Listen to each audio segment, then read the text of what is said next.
जन सामान्य यही जानता है कि शरीर के बाहर त्वचा पर त्वचा के जो रोग होते हैं वो स्थानीय होते हैं और इनका शरीर के आंतरिक अंगों से कोई संबंध नहीं होता है।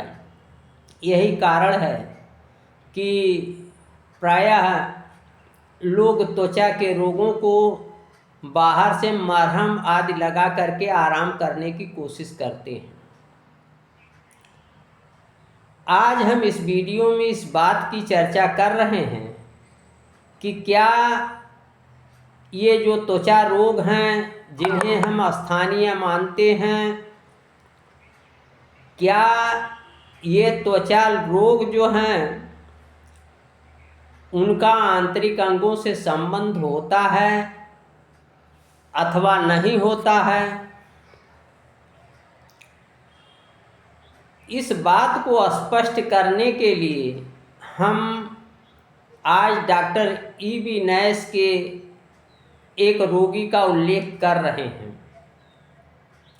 ये पूरा वीडियो बहुत ही मज़ेदार और बहुत ही आपके लिए आवश्यक है। कहीं आप भी तो नहीं त्वचा रोगों को ऑइंटमेंट से ठीक करने की, दबाने की बाहर से कोशिश कर रहे हैं, कहीं ऐसा न हो इसका नतीजा भयंकर हो।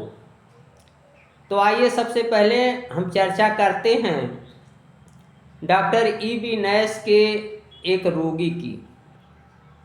Doctor EB. नैश की रोगिणी जो है वो एक महिला थी, रोगी एक महिला थी और वो विगत 14 वर्षों से बेकार हो गई थी बीमारी के कारण। उसकी सारी परेशानी जो है वो आमाशय में सेंटर्ड थी, आमाशय में केंद्रित थी।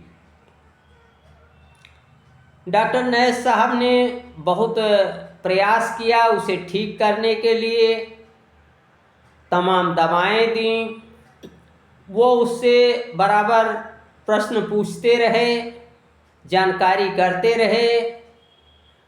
अंत में उन्हें यह पता चला कि उस समय से लगभग 15 वर्ष पूर्व उस महिला के गर्दन पर और खोपड़ी के पिछले भाग पर, स्कल के पिछले भाग पर, ऑक्सीपुट पर और नेप ऑफ नेक पर एक्जिमा हुआ था और उस एक्जिमा को उस महिला ने एक ऑइंटमेंट लगा करके दबा दिया था, उसे ठीक कर दिया था।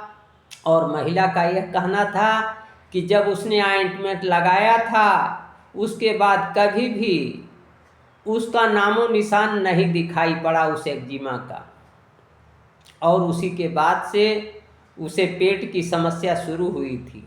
डॉक्टर नैश साहब ने उसे सल्फर 200 की एक खुराक दिया और 3 महीने के भीतर, 3 महीने नहीं 3 सप्ताह के भीतर वो जो एक्जिमा ठीक हो गया था वो पुनः वापस लौट आया और उसके पेट की परेशानी एकदम से ठीक हो गई। आगे चल करके वो महिला पूर्ण रूप से उसका एक्जिमा भी ठीक हो गया और बिल्कुल स्वस्थ हो गई। यहाँ ये उल्लेखनीय है कि बीमारी के दिनों में वो महिला थोड़ा सा चने का रोटी और थोड़ा सा दूध अपने जीवन को चलाने के लिए ले सकती थी, और रोग के प्रारंभिक काल में तो वह एक बार में 1 ही चम्मच दूध ले पाती थी। वो चलती फिरती जो है कंकाल का ढांचा हो गई थी और उसका जीवन बेकार हो गया था इस एक्जिमा के दबने से।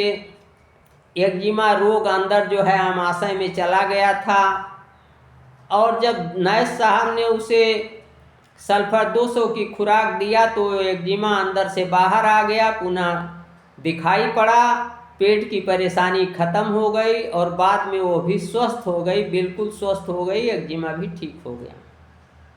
तो इस तरीके से यह पता चलता है कि त्वचा के रोग जो हैं वो त्वचा के बाहर स्थानीय नहीं होते हैं, बल्कि इनका संबंध आंतरिक अंगों से भी होता है। इसलिए कभी भी त्वचा रोगों को, एक्जिमा वगैरह को ऑइंटमेंट से दबाने की कोशिश नहीं करना चाहिए। और यदि ऑइंटमेंट से आप दबाने की कोशिश कर रहे हैं और एक्जिमा ठीक नहीं हो रहा है तो इसे आप अपनी बदकिस्मती समझ सकते हैं, लेकिन यह बिल्कुल जान लीजिए कि जिस दिन आपका एक्जिमा ऑइंटमेंट से पूरा ठीक हो जाएगा तो निश्चित रूप से आपके शरीर में अंदर कोई उपद्रव शुरू हो जाएगा। तो इस तरीके से एक्जिमा या शरीर के त्वचा रोगों को ऑइंटमेंट लगा करके ठीक करने की कभी कोशिश नहीं करना चाहिए, क्योंकि यदि एक्जिमा और त्वचा रोग दब गए तो निश्चित रूप से अंदर वो भयंकर उपद्रव पैदा कर सकते हैं।